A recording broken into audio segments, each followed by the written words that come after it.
Hi, welcome back to IC Academy. Next మనం important questions అయితే చూద్దాం ఈ సెట్ మ్యాథ్స్ సంబంధించి. If delta 1 is equal to XBB AXB AAX and delta 2 is equal to XB AX, then which of the following is correct. అంటే మనకు 2 matrix అయితే ఇచ్చినాడు, వీటి మధ్య ఉన్న రిలేషన్ ఏదైనా అడిగినాడు. సో రిలేషన్ మనకు మ్యాట్రిక్స్ ఫామ్లో అడగలేదు కాబట్టి మనం ఏం చేయాలి, ఈ మ్యాట్రిక్స్ ఫామ్ నుంచి దీన్ని మనం మ్యాగ్నిట్యూడ్ ఫామ్లోకి మార్చుకోవాలి. అప్పుడు మనకు అంటే డెట్ని ఫైండ్ అవుట్ చేస్తే మనకు ఇవి రెండు మ్యాచ్ అవుతాయి, అంటే ఏది మ్యాచ్ అవుతుందని మనకు తెలుస్తుంది. సో ఫస్ట్ ఏం చేయాలంటే మనం డెట్ని ఫైండ్ అవుట్ చేద్దాం. దేనికి? డెల్టా 1కి డెట్ని ఫైండ్ అవుట్ చేద్దాం. సో దీన్ని డెట్ ఫైండ్ అవుట్ చేయాలంటే మనం మన ప్రీవియస్ వీడియోలో డిస్కస్ చేసినాము డైరెక్ట్ షార్ట్ కట్ మెథడ్లో డెట్ ఎలా ఫైండ్ అవుట్ చేయాలి. సో ఆ విధంగా మనం ఫస్ట్ ప్రిన్సిపల్ డయాగ్నల్ వాల్యూస్ గుర్తుందా, ప్రిన్సిపల్ డయాగ్నల్ వాల్యూస్ని మనం మల్టిప్లై చేస్తాం. సో x ఇంటూ ఎక్స్ ఏమవుతుంది, ఎక్స్ క్యూబ్ అవుతుంది. సో ఎక్స్ క్యూబ్ తర్వాత ప్లస్ బి ఇంటూ బి, ఇవి రెండు బి ఇంటూ బి అంటే బి స్క్వేర్ ఇంటూ ఏ అంటే బి స్క్వేర్ ఏ, అర్థమైందా? తర్వాత ఇవి రెండు అయిపోయిన తర్వాత మరి ఇక్కడ A square into B plus A square into B. So rule ఏమంటే ఇంకా ఫస్ట్ ఈ డయాగ్నల్ని మల్టిప్లై చేయాలా, తర్వాత సెకండ్ ఈ లైన్ అంటే బి ఇంటూ ఈ లాస్ట్ ఏ ఇంటూ బి, ఇది rule. Minus AD minus BC లాగా. తర్వాత ఈ డయాగ్నల్ తీసుకుంటాం. సో ఈ డయాగ్నల్ అంటే ఎవరు వస్తారు, ఏఎక్స్ బి అంటే ఏబిఎక్స్ వస్తుందా సింపుల్గా చెప్పాలంటే. తర్వాత a into b x plus a b x, తర్వాత a b into x plus a b x. Clear? Okay. So ఈ విధంగా రాసిన తర్వాత నెక్స్ట్ ఏం చేద్దాం, ఏమైనా సింప్లిఫికేషన్ ఉందేమో చూద్దాం. X cube plus B square A plus A square B, అంతేనా? Next minus ABX minus ABX. So అన్ని సేమ్ వచ్చినాయి ఇక్కడ మనకు. ఓకే ఏబిఎక్స్ అంతేలేండి. సో దీంట్లో మనకి అన్ని సేమ్ ఉన్నాయి కాబట్టి దీన్ని మనం సింప్లిఫై చేద్దాం. అంటే X cube plus B square A plus A square B minus అన్ని యాడ్ చేయొచ్చు కదా 3ABX, ఈ విధంగా రాసేద్దాం సింపుల్గా. Okay, clear? నెక్స్ట్ ఇది అయిపోయిన తర్వాత దీనికి డెట్ కనుక్కుందాం. దీనికి డెట్ కనుక్కుంటే ఏమొస్తుంది మనకి, డెల్టా 2కి డెట్ కనుక్కుంటే ఏడి అంటే X square minus AB. Okay, so X square minus AB ఉంది, X square minus AB. So దీనికి ఏమైనా లింక్ ఉందా మనకు అంటే in terms of for example మనకు delta 1 is equal to 3 delta 2, దీనికి ఇంటూ 3 చేసినా ఇవి రెండు ఈక్వల్ అవుతాయా? కావు. సో ఫస్ట్ ఫార్ములా అంటే ఫస్ట్ ఆప్షన్ రైట్ కాదు. Delta 2 into 3 into delta 1, so ఇది కూడా కాదు. అంటే ఇక్కడ ఏమన్నాడు మనకు, డెల్టా 1 ఈక్వల్ డెల్టా 2కి 3తో మల్టిప్లై చేయాలి, డెల్టా 1ని 3తో మల్టిప్లై చేయాలి, ఇది ఎట్లా రాదు. తర్వాత డిఫరెన్సియేషన్ చేస్తే 3x క్యూబ్కి డిఫరెన్సియేషన్ ఒకసారి ట్రై చేద్దాం. ఎక్స్ క్యూబ్ చేస్తే 3x స్క్వేర్ ప్లస్ ఇవి కాన్స్టెంట్ కాబట్టి వెళ్ళిపోతాయి. సో మనకు ఇక్కడ ఏమొస్తుంది, 3x ఉన్నట్లు కాబట్టి మనకి 3 కింద మిగులుతుంది. సో అవి కాన్స్టెంట్స్ కాబట్టి అవి తీసేస్తే పక్కనకి మనం. సో ఇంకా మనకి ఏమొస్తుంది, 3x స్క్వేర్ ఇంటూ 3AB తీసుకోవచ్చు ఇక్కడ. సో వీటికి ఏమైనా రిలేషన్ ఉందా అంటే 3x స్క్వేర్ 3AB, పోనీ 3ని కామన్ తీస్తే ఎక్స్ స్క్వేర్ ప్లస్ ఏబి ఉంది. కానీ మనకేమి ఇచ్చినాడు ఇక్కడ మైనస్ కదా ఇక్కడ. ఓకే సో మైనస్ కదా, మనం ప్లస్ రాసినాం. ఓకే, ఇక్కడ మైనస్ రావాలా. సో 3 ఉంది. సో ఓవరాల్గా మనకి ఇక్కడ ఏముందంటే, సో d/dx ఆఫ్ మనం డెట్ 1కి అంటే డెల్టా 1కి డిఫరెన్సియేషన్ చేస్తే మనకు వచ్చే ఆన్సర్ ఎట్లా ఉంది అంటే 3 ఇంటూ డెల్టా 2 ఉంది. కానీ మనకేమన్నాడు, d/dx of det 1 equal debt 2 అన్నాడు. మనకి ఇక్కడ 3 ఇచ్చింటే ఫర్ ఎగ్జాంపుల్ అప్పుడు ఇది కరెక్ట్ అయ్యేది, కానీ ఇప్పుడు కరెక్ట్ కాదు కదా, ఎందుకంటే ఇన్ టర్మ్స్ ఆఫ్ 3లో వచ్చింది. అర్థమవుతుందా point? So in terms of 3లో ఉంది కాబట్టి సో ఇది కూడా రాంగ్. మరి ఆన్సర్ ఏది? Option number D, none of the above. For example ఇక్కడ d/dx of det 1 is equal to 3 det 2 అని అంటే మనం దీనికి చూస్ చేస్తాం ఆన్సర్, రైట్ ఆన్సర్ కింద. అర్థమైందా? కన్ఫ్యూజన్ లేదు కదా? Okay done. సరే నెక్స్ట్ క్వశ్చన్ చూద్దాం. ఓకే నెక్స్ట్ క్వశ్చన్, ఇప్పుడు మనకి ఇంకో నెక్స్ట్ క్వశ్చన్ చూడండి. A plus B A B A plus C B C B plus C. So దీన్ని మనం డెట్ కనుక్కుంటూ కూర్చోవాలంటే కొంచెం లెంతీ ఉంటుంది, షార్ట్ కట్ ఉన్నా కూడా లెంతీ ఉంటుంది, అది కూడా అవసరం లేదు. ఇక్కడ సబ్స్టిట్యూషన్ మెథడ్లోకి వెళ్ళిపోదాం. అంటే వాల్యూస్ని తీసుకుందాం, ఏ ప్లస్ 1 అని బి ప్లస్ 2 అని సి ప్లస్ 3 వాల్యూస్ తీసుకుంటే ఇంకా ఈజీ అయిపోతుంది ఈ ప్రాబ్లం. ఓకేనా? సరే ఇట్లా ట్రై చేద్దాం. ఇప్పుడు for example a plus b equal ఏం రాయొచ్చు మనం, డైరెక్ట్ ఈ ప్లస్ 3 రాయొచ్చు. సో 3, నెక్స్ట్ ఏ ప్లస్లో 1 బి ప్లస్లో 2, నెక్స్ట్ 1 ఏ ప్లస్ సి అంటే 4 సి ప్లస్లో 3, తర్వాత బి 2 3 బి ప్లస్ సి అంటే 5. ఓకే, సో ఇలా రాసిన తర్వాత ఇప్పుడు దీన్ని మనం డెట్ ఫైండ్ అవుట్ చేద్దాం. డెట్ ఏది? మన షార్ట్ కట్ మెథడ్లో ఫైండ్ అవుట్ చేద్దాం. సో షార్ట్ కట్ మెథడ్ అంటే 3 4 12 12 5 60. ఓకే, తర్వాత ప్లస్ నెక్స్ట్ ఏముంది మనకు దీనికి ప్యారలల్ లైన్, దీనికి అంటే 3 1s are 3, 3 2s are 6, తర్వాత 3 1s are 3, 3 2s are 6 minus ఈ diagonal 2 4s are 8, 8 2s are 16 plus 3 3s are 9, 9 3s are 27, అదేవిధంగా 1 into 1 1, 1 5s are 5.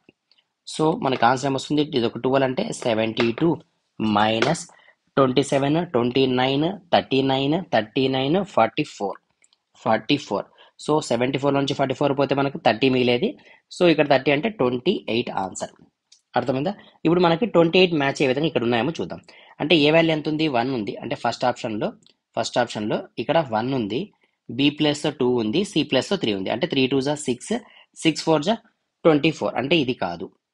Next 1 into 2 into 3, 3 2 అంటే ఇది కూడా కాదు. స్క్వేర్ చేస్తే 1 స్క్వేర్ వాల్యూ ఏమవుతుంది, 1 స్క్వేర్ వాల్యూ 1 అవుతుంది, 2 స్క్వేర్ వాల్యూ ఏమవుతుంది 4 అవుతుంది, 3 స్క్వేర్ వాల్యూ 9, 9 4 జా 36 అవుతుంది. అంటే ఇది కూడా కాదు. ఫోర్త్ ఆప్షన్ తీసుకుంటే 4 ఇంటూ 1 స్క్వేర్ వాల్యూ 1, తర్వాత బి వాల్యూ ప్లస్లో 2 ఉంది, సి ప్లస్లో 3 ఉంది. సో మనకి 3 2 జా 6, 6 4 జా 24. ఇది కూడా రాంగ్ చూపిస్తుంది. ఎందుకు, ఎక్కడ మిస్టేక్ అయింది మంది చూద్దాం ఒకసారి. ఓకే, ఇక్కడ చూడండి మనం చిన్న మిస్టేక్ చేసినాము. సో ఇదంతా క్లియర్. ఇక్కడ 12 రాసినాం చూడండి. ఫర్ ఎగ్జాంపుల్ ఈ డయాగ్నల్ వాల్యూ తీసుకున్నప్పుడు మనం అంటే 2 4 జా 8, 8 2 జా 16 కదా, మనం ఇక్కడ 12 రాసుకున్నాం. సారీ 16 అది. సో 16 అప్పుడు మనకు ఆటోమేటిక్ ఇక్కడ ఏమవుతుంది 8 అయిపోతుంది. ఇక్కడ 8 అయినప్పుడు ఇక్కడ ఏమవుతుంది 24 వస్తుంది. అంటే మనకు 24 ఆప్షన్ ఎక్కడుంది మనకు, 6 3 జా 2 3 జా 6, 6 4 జా 24. అంటే ఫస్ట్ ఆప్షన్లోనే ఉంది మనకు. ఓకేనా? సో ఫస్ట్ ఆప్షన్ కూడా కరెక్టే, అదేవిధంగా ఇక్కడ డి ఆప్షన్ కూడా కరెక్టే మనకు. సో ఏది రాసినా కూడా మనకు కరెక్ట్ మార్క్సే పడతాయి. ఓకేనా? సో ఇక్కడ మనం జస్ట్ 12 తీసుకోవడం వల్ల మనకు ప్రాబ్లం 28 వచ్చింది కాబట్టి మనకు మ్యాచ్ కాలేదు. అర్థమైందా? ఫస్ట్ ఈ ప్రిన్సిపల్ డయాగ్నల్ వాల్యూ 3 4 జా 12, 12 5 జా 60. తర్వాత దీనికి ప్యారలల్ 3 1 జా 3, 3 2 జా 6, 3 1 జా 3, 3 2 జా 6. క్లియర్? నెక్స్ట్ 2 4 జా 8, 8 2 జా 16, 3 3 జా 9, 9 3 జా 27, 1 1 జా 1, 1 5 జా 5. Clear? So AD minus BC లా చేసినాం, 24 వచ్చింది. ఏది మ్యాచ్ అయిందంటే ఫస్ట్ అండ్ ఫోర్త్ మ్యాచ్ అయింది. క్లియర్? సరే, నెక్స్ట్ క్వశ్చన్ చూద్దాం. If A transpose into B transpose is equal to C transpose, then find C value. So C value find out చేయాలి. So మనకి ఇచ్చింది ఏమంటే A transpose into B transpose is equal to C transpose అన్నాడు. సిని find out చేయాలి. So మనం ఏం చేద్దామంటే ఏ ట్రాన్స్పోజ్ బి ట్రాన్స్పోజ్ కి హోల్ ట్రాన్స్పోజ్ చేద్దాం. So both side whole transpose చేసినాం. సో దట్ అంటే ట్రాన్స్పోజ్ రూల్ ప్రకారంగా మనకి ఇక్కడ ఏమొస్తుందంటే బి అయిపోతుంది. ఇది అంటే b transpose whole transpose into a transpose whole transpose is equal to C transpose whole transpose. So ఈ వాల్యూ ఏమవుతుంది ఆటోమేటిక్గా బి అవుతుంది, ఈ వాల్యూ ఏమవుతుంది ఏ అవుతుంది, ఈ వాల్యూ ఏమవుతుంది సి అవుతుంది. అంటే సి వాల్యూ దేనికి ఈక్వల్, బిఏకి equal. So option number B is the right answer. Clear? సరే, నెక్స్ట్ క్వశ్చన్ చూద్దాం. నెక్స్ట్ క్వశ్చన్లో if X plus why X minus Y is equal to 2 1 4 3 1 2, then the value of X and Y, X Y వాల్యూని కనుక్కోమన్నాడు. So ఇక్కడ ఏం చేద్దామంటే X plus why X minus why is equal to 2 matrix ఇచ్చినాడు కదా, దీన్ని మనం సాల్వ్ చేద్దాం. సో ఇక్కడ మిస్టేక్, ఇది మైనస్ ఇది. ఇప్పుడు ఏం చేద్దామంటే ఈ రోని కాలంతో మల్టిప్లై చేయాలి. తెలుసు కదా మనకు ప్రొసీజర్ అంతా కూడా. So 2 into 1 2, 1 into -2 -2. Clear? Next మరి దీంతో 4 into 1 4, minus into minus plus 6 అయిపోతుంది. అర్థమైందా? ఇది ఏడి మైనస్ బీసీ లాగా. సో ఇక్కడ 4 ఇంటూ 1 4, తర్వాత 3 ఇంటూ 2 6 -6, అంటే 4 ఇంటూ 1 4 ప్లస్ ఇది ప్లస్ 6 అయిపోయింది, మైనస్ ఆఫ్ మైనస్. కాబట్టి సో మనకి ఇక్కడ ఏమవుతుంది, సారీ ఒక్క నిమిషం, 4 ఇంటూ 1 4 క్లియర్, 3 2 6 -6 కదా, ఇది కూడా -6 ఏలండి. ఓకే, నెక్స్ట్ దీని మీనింగ్ ఏమి, x plus why X minus why is equal to 2 - 2 0 అయిపోయింది, ఇది -2 అయింది. అంటే ఇక్కడ మీనింగ్ ఏమి, x plus y is equal to 0 అంట, x minus why is equal to -2 అంట. ఎక్స్ -2 ఈజ్ ఈక్వల్ టు -2 ఎప్పుడు వస్తుంది? ఫర్ ఎగ్జాంపుల్ మనం ఫస్ట్ ఆప్షన్ తీసుకున్నాం అనుకోండి. ఫస్ట్ ఆప్షన్లో అంటే ఎక్స్ ప్లస్లో 1 పెట్టినా -1 పెడితే 2 క్యాన్సిల్ అయిపోయి 0 అయిపోతుంది మనకు కదా. సో అది కాదు. సెకండ్ ఆప్షన్ తీసుకుంటే అంటే బి ఆప్షన్లో చెక్ చేసుకుంటే ఎక్స్ ప్లస్లో 1 మైనస్ ఆఫ్ -1 అంటే 2 కలిపి 1 + 2 అయిపోతుంది. సారీ 1 + 1 2 అవుతుంది ఆన్సర్. అది కూడా కాదు.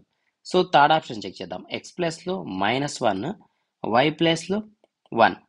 So -1 -1 -2. So option number c అనేది రైట్ ఆన్సర్. అర్థమైందా?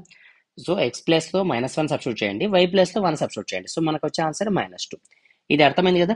సో 2 ఇంటూ 1 2, తర్వాత 1 ఇంటూ 2 2. ఓకే, మైనస్ ఉంది కాబట్టి మైనస్ పెట్టాం. 4 ఇంటూ 1 4, 3 ఇంటూ -2 -6 కాబట్టి -6. సో పైన 0 కింద -2 వచ్చింది. దీన్ని ఈక్వల్ అని చూపిస్తే మనకు ఆన్సర్ చేయగలిగినాం. ఓకే, సరే next question. A is equal to 400 030 002. B is equal to 400 120 343.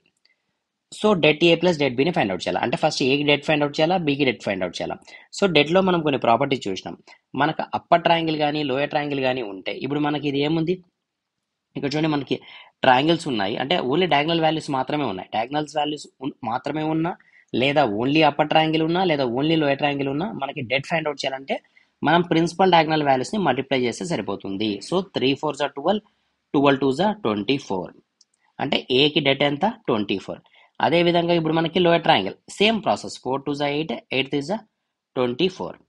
So 24 plus 24 ఏమవుతుంది 48 అవుతుంది, అంతేనా. సో 48 ఎక్కడుంది, ఆప్షన్ నెంబర్ సిలో ఉంది. సో డెట్ని ఫైండ్ అవుట్ చేయాలంటే ప్రాపర్టీస్ ప్రకారం ప్రాపర్టీస్ నేర్చుకోండి. ఫస్ట్ డయాగ్నల్ వాల్యూస్ ఉన్నా, అప్పర్ ట్రయాంగిల్ ఉన్నా, లోయర్ ట్రయాంగిల్ ఉన్నా, మనం జస్ట్ ప్రిన్సిపల్ డయాగ్నల్ వాల్యూస్ని మల్టిప్లై చేసినా మనకి డెట్ వస్తుంది. మనం ఇంతకుముందు కూడా డిస్కస్ చేయడం జరిగింది. ఓకే, సరే నెక్స్ట్ క్వశ్చన్. అంటే ప్రిన్సిపల్ డయాగ్నల్ వాల్యూస్ వరకు చూసాం కదా. చాలండి, ఇక్కడతో మనం ఇక్కడ స్టాప్ చేద్దాము. నెక్స్ట్ ఇంపార్టెంట్ క్వశ్చన్స్, ప్రీవియస్ ఇయర్లో వచ్చిన క్వశ్చన్స్ ఇవన్నీ కూడా మనం నెక్స్ట్ వీడియోలో డిస్కస్ చేద్దాం, రిమైనింగ్ క్వశ్చన్స్.